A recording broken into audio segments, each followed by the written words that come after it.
खास करके अक्षय आंवला नवमी के दिन हम आंवले का पूजन कैसे करें, और यह पूजन आपको कभी भी काम आ जाएगा। जब भी आप आंवले का वृक्ष का पूजन करना चाहें तब आपको ये वीडियो काम आ जाएगा। देखिए, आंवले के वृक्ष का पूजन जो भी लोग करते हैं वे साक्षात ब्रह्मा जी, विष्णु जी और शिव जी का पूजन कर लेते हैं, क्योंकि आंवले के वृक्ष में तीनों देवों का वास होता है और पद्म पुराण के अनुसार तो भगवान विष्णु जी ही साक्षात आंवले के रूप में है। अब देखिए, आंवले के पूजन में हमको क्या क्या सामग्री लगेगी हम लोग पहले जान लें। सबसे पहले आप एक थाली ले लेना पूजन का, एक लोटा चाहिए जिसमें आप जल रखेंगे, और एक आरती के लिए आपको बर्तन चाहिए। पूजन की सामग्री में आपको दूध लगेगा, फिर उसके बाद घी का दीपक लेना है आपको, गाय के घी का दीपक, फिर पुष्प ले लेना आप, और इस पेपर में ना मैंने वो रखा हुआ है रोड़ी, है ना, जिससे हम लोग स्वास्तिक आदि बनाएंगे। फिर पान के पत्ते के ऊपर मिठाई रखना है हमको, नैवेद्य जिसे कहते हैं, तुलसी जी का पत्र, और ये दौना है, दौना जिसको कहते हैं ना, दौना, ये दौना है। फिर आपको ना धूप रखना है, धूप जलाने के लिए रखना है।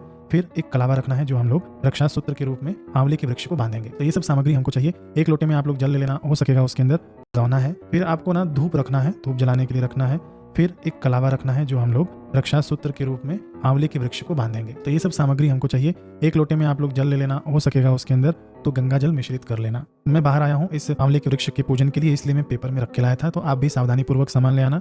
रोली से हम लोग स्वास्तिक बना लेंगे। स्वास्तिक बनाने के बाद 5 तिलक हम लोग नीचे कर देंगे स्वास्तिक के। देखिए, ये 5 तिलक ना कभी कभी आप लोगों ने देखा होगा कि ये कलश पर भी किया जाता है पंच तिलक। तो पंच तिलक का क्या अभिप्राय है? ये गणेश जी का परिवार माना गया है, बीच में गणेश जी, फिर अगल बगल रिद्धि सिद्धि और शुभ लाभ। अब हम लोग पूजन की तैयारी कर लेंगे। पूजन की तैयारी में आप सबसे पहले घी का दिया जला लेना और धूप जला कर रख लेना, ताकि पूजन के बीच में हमें रुकावट नहीं हो। देखिए, हमने तिलक तो पहले से ही कर रखा है, तो पंचोपचार में सबसे पहले तिलक ही होता है। फिर उसके बाद हम लोग जितना हो सकेगा पंचोपचार द्वारा पूजन करेंगे। दूसरे उपचार में हम लोग पुष्प अर्पित करेंगे। तो जो भी पुष्प हम लोग लेकर आए हैं वो पुष्प हम लोग खूब श्रद्धा भाव से अर्पित करें, मंत्र बोलते जाएं, क्योंकि मंत्र आधीनस्य देवता, बिना मंत्र के पूजन नहीं करना चाहिए। तो कौन सा मंत्र आंवले के पूजन में? ओम धात्रे नमः, ओम धात्रे नमः, ओम धात्रे नमः, ओम धात्रे नमः, ऐसे कहते हुए पुष्प आप चढ़ाते जाना। देखिए, दौना है, विष्णु जी को बड़ा प्रिय है, तुलसी पत्र हमने अर्पित किया है, पुष्प अर्पित किया है। ओम धात्रे नमः, ओम धात्रे नमः। अब हम लोग धूप दिखा देंगे। धूप दिखाते हुए भी ओम धात्रे नमः, ओम धात्रे नमः, ओम धात्रे नमः, ओम धात्रे नमः। अब हम लोग दीप दिखाएंगे, तो दीप दिखाते हुए भी ओम धात्रे नमः, ओम धात्रे नमः, ओम धात्रे नमः, ओम धात्रे नमः, ओम धात्रे नमः। ये 4 उपचार हो गया। अब पंचोपचार होता है ना, तो 5वें उपचार में हम लोग मिष्ठान भोग लगा देंगे। ये पान के पत्ते के ऊपर मैंने मिष्ठान रखा है, नैवेद्य, और सुपारी भी रखा हुआ है। तो देखिए, हम लोग ये आंवले के वृक्ष को अर्पित कर देंगे। ओम धात्रे नमः, ओम धात्रे नमः, ओम धात्रे नमः, ओम प्राणाय स्वाहा, अपानाय स्वाहा, ओम उदानाय स्वाहा, ओम व्यानाय स्वाहा, ओम समानाय स्वाहा। अब आचमन आदि के लिए, हस्त प्रक्षालन के लिए आप 3 बार जल मिष्ठान जहाँ हमने रखा ना उसके आगे गिरा देना। अब देखिए, हम लोग ना सूत्र लपेटेंगे। सूत्र लपेटने के लिए आप एक कच्चा सूत ले लेना, कलावा ले लेना, और आंवले के वृक्ष को सूत्र लपेटना। सूत्र लपेटते समय भी आप ओम धात्रे नमः, ओम धात्रे नमः, ओम धात्रे नमः, ओम धात्रे नमः, ओम धात्रे नमः, ओम धात्रे नमः, ओम धात्रे नमः, ओम धात्रे नमः, ओम धात्रे नमः, ओम धात्रे नमः। ये हम लोगों ने सूत्र लपेट दिया। अब देखिए, इसके बाद हमने जल रखा हुआ है ना, तो पहले हम लोग जल की एक परिक्रमा करते हुए इस प्रकार से आप लोग अर्घ देते जाना। देखिए, मैं बैठा हूं ना, मोबाइल एक हाथ में पकड़ा हुआ है, तो आप इस प्रकार से गोल घूम जाना, ठीक है ना, एक परिक्रमा कर लेना जल अर्पित करते हुए। फिर उसके बाद दूध से आप ऐसे अर्पित करते हुए एक परिक्रमा घूमना। मंत्र आप बोलते जाना, ओम धात्रे नमः, ओम धात्रे नमः, ओम धात्रे नमः।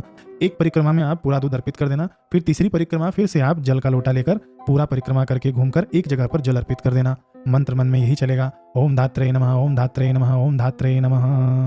अब देखिए, अब हम लोग ना कपूर लेकर आए हैं, तो आप प्रॉपर दिया ले आना जिसके अंदर आप लोग आरती कर सकें। तो हम लोग कपूर से आरती करेंगे। यदि आपको आरती ओम जय जगदीश हरे याद है तो आप आरती कर लेना गाकर। यदि आपको गाना नहीं आता तो आप ऐसे ही 7 बार भगवान की आरती घुमा देना, इस भावना से कि मैं ब्रह्मा विष्णु महेश तीनों की आरती एक साथ कर रहा हूँ।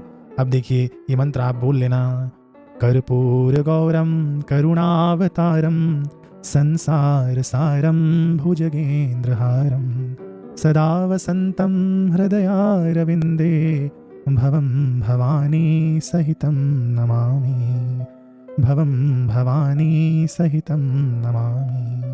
फिर आप आरती आंवले के वृक्ष को देना, फिर स्वयं ले लेना आरती। अब देखिए पूरी पूजन की सामग्री आप किनारे कर देना, और ये दीपक उठाकर ना आप वृक्ष के पास रख देना। देखिए, मैं अक्षत नहीं लेकर आया हूँ, इसलिए मैं दीपक यहाँ पर नहीं रखूंगा, क्योंकि बिना आसन दिए दीपक धरती पर डायरेक्ट नहीं रखना चाहिए, इसलिए मैं अपने थाली में ही रहने दूंगा दीपक को। आप लोग भूलना मत अक्षत लेकर आना दीपक को रखने के लिए, आसन देने के लिए। अब देखिए, हम लोग वृक्ष की परिक्रमा करेंगे। अब आप परिक्रमा करते समय ना ये भावना करना कि मैं तीनों देवों की परिक्रमा एक साथ कर रहा हूँ, और वो भी अक्षय नवमी के दिन।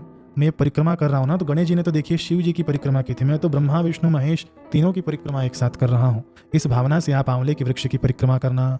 अब देखिए मंत्र यदि आता हो तो मंत्र आप पढ़ लेना, नहीं आता हो तो ओम धात्रे नमः, ओम धात्रे नमः, ओम धात्रे नमः, ओम धात्रे नमः, ओम धात्रे नमः। यदि मंत्र आता हो तो ये मंत्र भी मैं आपको सुना देता हूँ।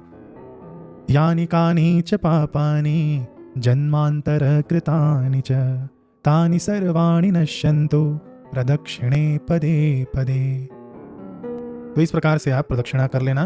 प्रदक्षिणा करने के बाद आप जो सामग्री पूजन की लेकर आए हैं, जो बच गई है उन्हें ले जाना। बाकी जो ये दिया है और ये पुष्प है, मिष्ठान है, वहीं वृक्ष के पास ही आपको छोड़कर जाना है। आप नैवेद्य लेकर आए हैं ना, एक नैवेद्य यदि आप चढ़ाते हैं तो वहीं रहने देना, क्योंकि इसको जब जीव जंतु खाते हैं तो वह भी पुण्य हमें ही मिलता है। ठीक है। कुछ देर बैठकर आंवले के वृक्ष के नीचे आंवले के फल का सेवन भी कर सकते हैं, अथवा तो भोजन भी कर सकते हैं। मैं तो कहूँगा कि आप भोजन घर से लेकर आना। और दूसरी बात, आप लोगों की शंका ये होगी कि रविवार है, इस दिन नवमी है, आंवला खा सकते हैं क्या, रविवार के दिन आंवले का स्पर्श कर सकते हैं क्या? तो हाँ, बिल्कुल आप लोग स्पर्श कर सकते हैं, क्योंकि यह तिथि विशेष ही आंवले वृक्ष की पूजन की है, आंवले के सेवन की है, आंवले के स्मरण की है। तो आप लोग आंवला खा भी सकते हैं, आंवले का स्पर्श करके आप प्रदक्षिणा और पूजन भी कर सकते हैं। इसके लिए मन में तनिक भी शंका नहीं लाना। ठीक है, समझ में आ गया होगा पूजन आपको।